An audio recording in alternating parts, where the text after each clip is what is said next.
Hi everyone, welcome back to my channel. If you're a subscriber, welcome. If you're brand new, my name is MJ and this is my channel called Reading This Life. And in today's video, of course, we're gonna do the tea review for the Puka tea of the day, day number 21. Whew, man, we're in the home stretch. As well as having a little bit of a story time regarding my journey as a purist physical book reader to a dual reader, hybrid reader. Is there a name for us? I'm not even sure. But a person that goes between ebooks and physical books. So stay tuned. Let's start with that tea of the day. So today's tea of the day is interesting one. I peeked at it before. For day number 21, it is called Cleanse. And it is a radiant blend of fennel, nettle, and peppermint. Whew, boy. Here's a tea of cool mint green, sparkle and glow with a Christmas sheen. I like it. How about you? All right, so we are going to put some water on and I will come back in a little bit to do this. So stay tuned. Okay, so the tea of the day is steeping. Let's read over the ingredients. This is Cleanse for day 21 of Vlogmas. Nettle leaf is 40%, peppermint leaf is 25%, sweet fennel seed is 24.5%, dandelion root, licorice root, and aloe vera inner leaf. Those are all the ingredients. They don't give the percentages for the last three ingredients. Steep up to 15 minutes, okay. The color is light. Here we go. Back to the clear mug today.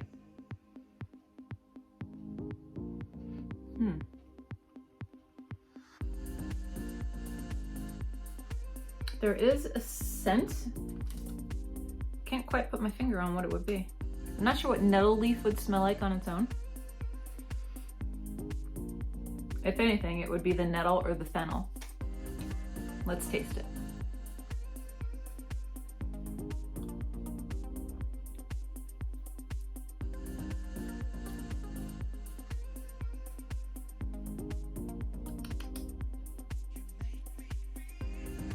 A little bit of a bitter taste to it.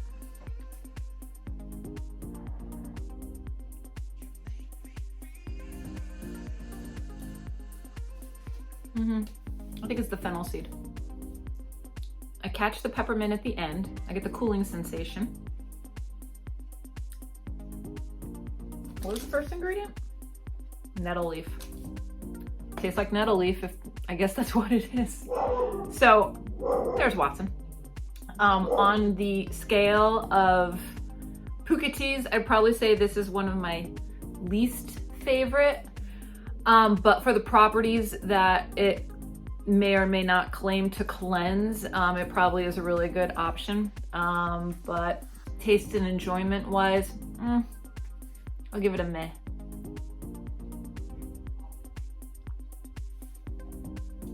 Yeah, it is what it is. Cleanse. Least favorite of the advent calendar so far.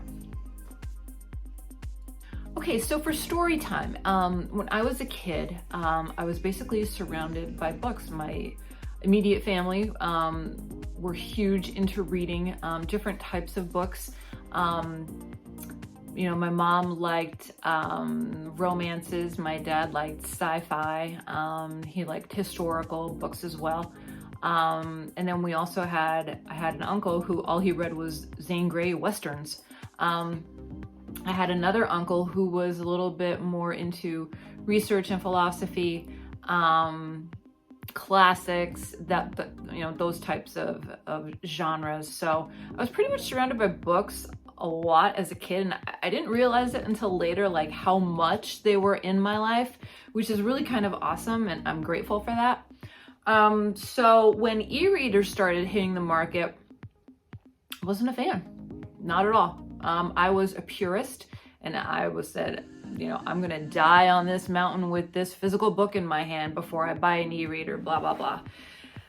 So I think it changed for me when I realized that carrying, for example, 1, 2, 3, 4, 5, 6, 7 books like this, okay, in a little compact device like that blew my mind, especially for travel, as well as the convenience of downloading a book and not having to leave the house to go get the book from a bookstore or the library. You know, I could just do it with the click of a button. It kind of blew me away. So I think the second generation of Nook books, maybe that's what I went into. That's what I purchased. And it was fine. You know, it literally lasted for 2 years, maybe a year. Like right over the warranty date is when it just died. And it died, I think because I had it on the beach and sand may have gotten in the device, and back then they weren't watertight or, you know, debris free, you know, for dust or anything like that. So I remember seeing sand. And I said that's probably the cause as to why the sucker died. And I was devastated because I had books on there and I didn't know how to retrieve them and I didn't know what to do. So I kind of got mad and I just put it down. And I missed it, believe it or not. Now I was still reading physical books at the time, but you know, the convenience of the e-reader was just, you know, I couldn't compare to it. Instead of carrying, you know, a chunk book like this, it was just fitting. I could have 10 on my e-reader. So I actually won a bet, a Super Bowl pool, local pool between a few families, and I had some extra fun money, and I bought a Samsung tablet Nook version that was sold by Barnes & Noble. I was over the moon because this version I was able to use apps, and I was able to use Overdrive, which is used by a lot of library systems, as well as Libby, which is a simpler Overdrive, and also tie into my local library through their app. So I'm like, this is great. Like I could just tap in all my libraries. I don't have to, you know, buy books. I don't have to, you know, go through Kindle, et cetera, et cetera. And it was just, you know, it was great. The only downside was that I could do other things with the tablet too. So I had a lot of distracted reading because I could check the news, I could check the weather, I could check the stock market, I could check, you know, this and that and shop or whatever. And I didn't like the whole distraction piece of it, to be honest with you. So, but I tolerated it, you know. And in 2019, the Samsung that I had, and I probably had it for a good 3 years, they stopped updating that particular operating system. So I couldn't get any updates. It wasn't able to keep up with the technology. I wasn't able to use Libby at all. I think I was still able to use Overdrive, I'm not even sure. My local library app was not able to use it. I had to go through a website to get access to it. And again, I was just, you know, I'm like, the technology can't keep up with it. I don't know if it's a safe device to use. So what do I do? So I kind of just sat on it, and I started hearing about this word Kobo, and I wasn't sure. I kind of had an idea what it was, but I wasn't sure exactly what it was. And a podcast I listened to, Book Riot, one of the hosts was a big Kobo person, and he was talking about it. So that piqued my interest a little bit.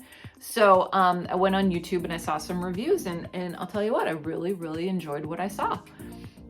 So I was drawn towards the Cobra Libra H2O, which is the waterproof edition. I really liked how the cases worked. I liked the format. I liked the ergonomic hold of it. There were a lot of benefits to it. So I asked Santa, and I said, Santa, I've been good. Can I have a Kobo for Christmas? So Santa said, yes, MJ, you were good. So here's your Kobo. So I've had a Kobo since last Christmas. And I really have I just have one complaint. And what that complaint is, I'm going to get into it tomorrow, because tomorrow I'm going to give you a full review of my Kobo. I'm going to show you how it works, how I get into Overdrive, how I access libraries. If you're interested in picking one up for yourself, I am here to say that there's nothing wrong with being a book purist. I am here to say that there's nothing wrong with being in the e-reader revolution. And I'm here to say that there's nothing wrong with loving both. Why can't we do both? So I support all forms of reading. Audiobooks as well. The one thing that I liked with the Galaxy is that I could listen to my audiobooks through that device. Can't do it with the Kobo.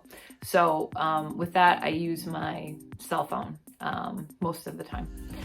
So that's pretty much the journey that I went on to become a dual hybrid reader. And I'm proud of it, not ashamed of any of it. I still collect books, I still buy books. I don't really buy ebooks. I just don't, The Discovery of Witches trilogy is very tempting. All 3 books in the All Souls trilogy for $1.98, but I haven't gotten there yet, So that is my story time as to how I went from a purist to an e-reader and physical book reader. So I hope you enjoyed this video, guys. And tomorrow, stay tuned for the next part as to where I'm going to be reviewing my Cobra Libre H2O. So until then, guys, goodbye for now.